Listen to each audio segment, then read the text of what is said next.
Michigan's own Adrian Schunk will serve on the National FFA officer team. I knew it was real when I saw my teammates run towards me when their names were called, and that was the most surreal moment. It was incredible. Farm Bureau insurance agents and Farm Bureau young farmers are stepping up to help fight hunger. And over 100 Friends of Agriculture were successful in their election bids. Starting again tomorrow, I'm going to work my heart out for each and every one of you.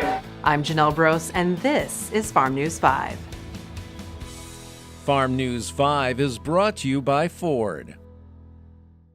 Adrian Schunk of Mason has been elected to the 2018-2019 National FFA officer team as the Eastern Region Vice President. When I think about the process of running for national office, I believe that starts when you're a freshman in high school, or even before that, when you start your FFA journey. That started for me as a freshman, and my ag teacher asked me to do creed speaking, and it kind of took off from there, and leadership development and learning about the agriculture industry, all those things really added up, and leadership positions that I was able to be a part of that gave me skills and opportunities.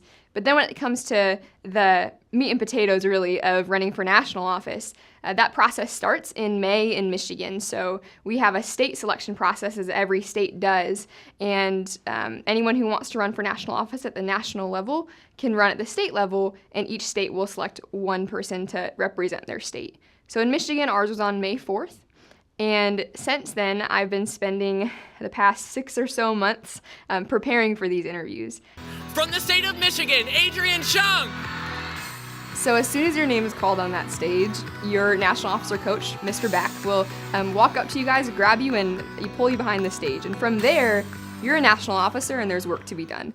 So we spent the first few days in Indianapolis at the Indiana FFA camp, and we were able to get to know each other, do some training and initial processes on what will happen for the year. And I'm back home for a few weeks, and then I'll be off on November 24th, really traveling, doing keynotes and workshops across the country, and meeting with supporters and sponsors of the National FFA organization.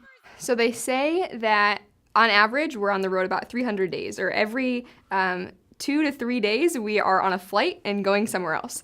So I'm home maybe about every 6 weeks for three or so days on average. And so what that means is I have to take a year off from school at Michigan State, and I'll be returning next spring.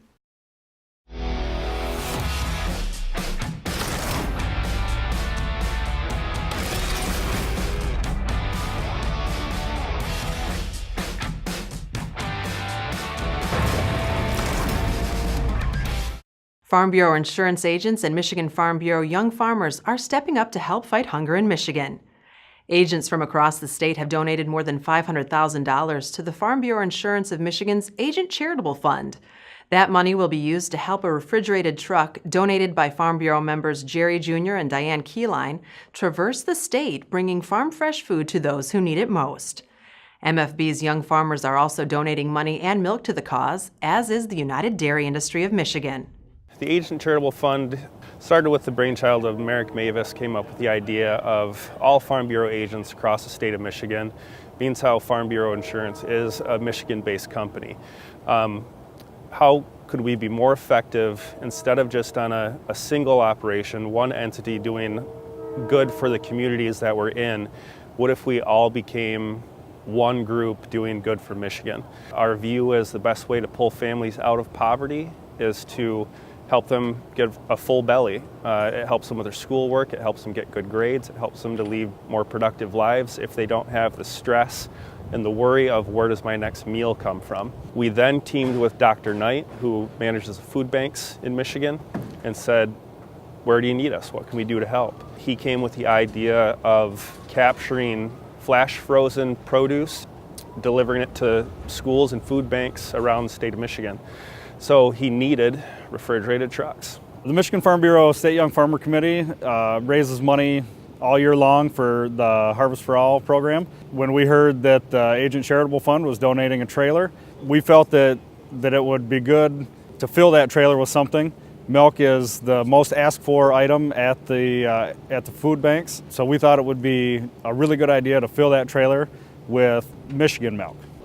So here's one of the things that makes this partnership with the milk so fantastic. Milk is probably the most requested item in any pantry across the state. So people want milk, they need milk, kids need milk. It's pretty simple for a mom and her dad that's in a rush trying to get to work, pour some milk on a cereal and, the kid's good for school. So it's a great partnership between Michigan Farm Bureau, Farm Bureau Insurance of Michigan, the Food Bank Council, and UDIM. Man, it's a great partnership. It's going to make a tremendous amount of difference in the lives of a lot of kids across this state. Time to renew your land lease? Review Foster Swift's guide to land lease agreements at fosterswift.com.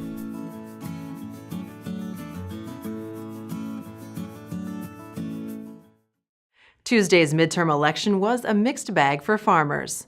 While Democrats swept the top of the ticket for the first time in 32 years, 100 Friends of Agriculture, candidates endorsed by Michigan Farm Bureau's Political Action Committee AgriPac, celebrated Election Day wins. Among them, U.S. Senator Debbie Stabenow, the ranking Democrat on the Senate Committee on Agriculture. Also of note, Farm Bureau's I Grow Michigan, I Vote social media campaign reached more than 250,000 residents, helping drive the largest midterm election turnout in decades. For more news and video, visit MichiganFarmNews.com and the Michigan Farm Bureau channel on YouTube. With Farm News 5, I'm Janelle Brose. Have a great week of farming.